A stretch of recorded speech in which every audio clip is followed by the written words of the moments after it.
All right, we are July 3rd.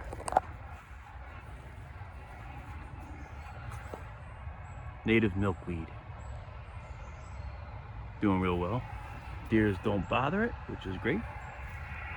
Some wildflowers in there too. Different types of milkweed. It's like a cone flower. Deer's been eating that though. This milkweed been fall over. We're gonna try to fix you.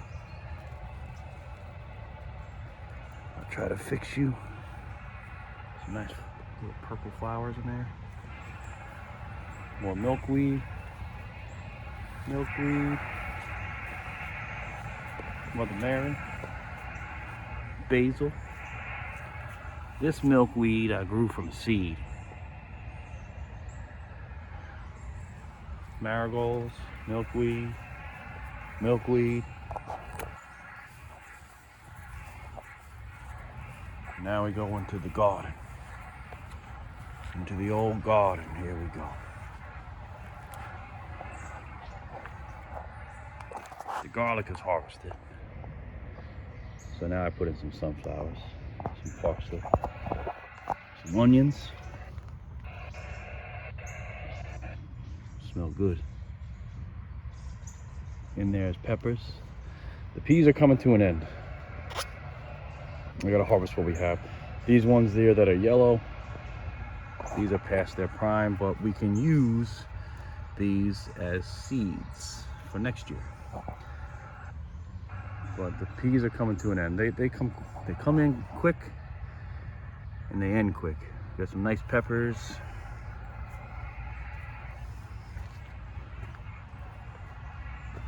These tomatoes are starting to do well.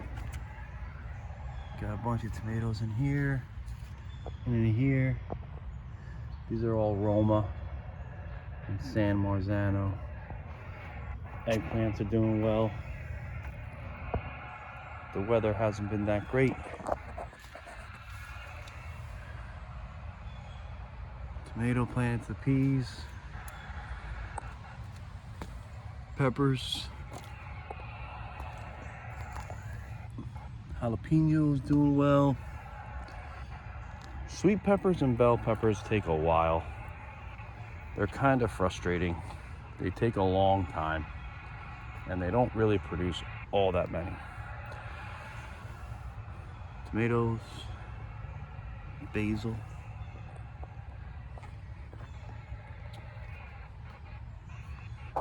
Here we have all this yellow leaves. This is all a result of too much rain.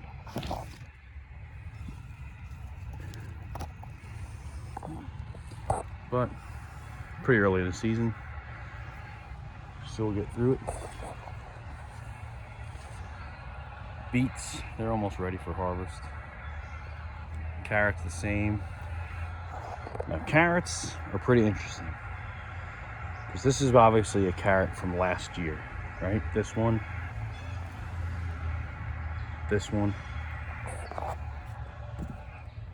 and this one, because carrots are biennial, meaning if I left all these carrots in the bed, they would all grow again next year and they would flower.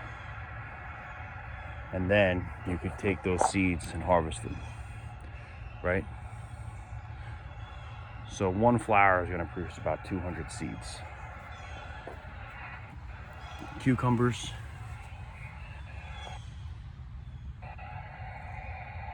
This area of the garden doesn't get a lot of sun. I need to get rid of these just to open it up back here. The tomatoes are huge, but just not a lot of flowers and not a lot of tomatoes yet compared to where I was last year. Got some good sized ones growing nice, but just not a lot of tomatoes.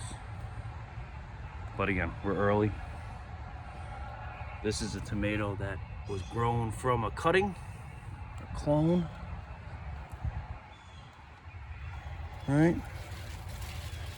This one needs to be pulled up. This is a seed that must have fallen from last year and I'm just letting him grow right in here. Asparagus.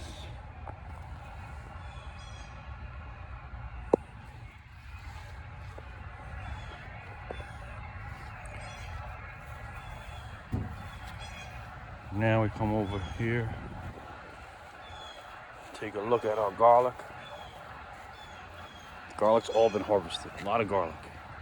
Letting it dry right now.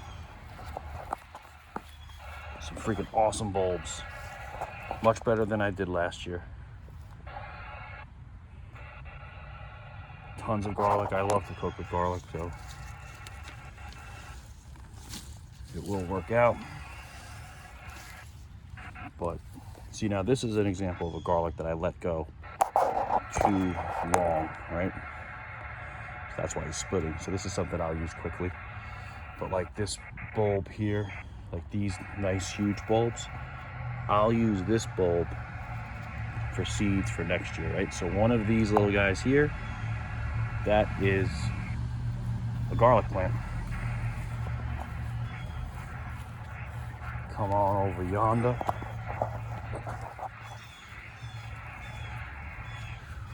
We got my mom's poinsettia cuttings. This poinsettia was about 3-4 years old, and it started dying.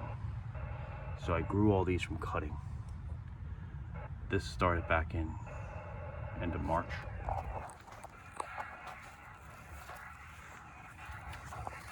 Here, growing rosemary from cutting. These will start to root eventually. Keep them in water, it's pretty easy. Here we have lavender. Growing lavender from cutting. More lavender from a cutting. And this is my project for this. Growing a hydrangea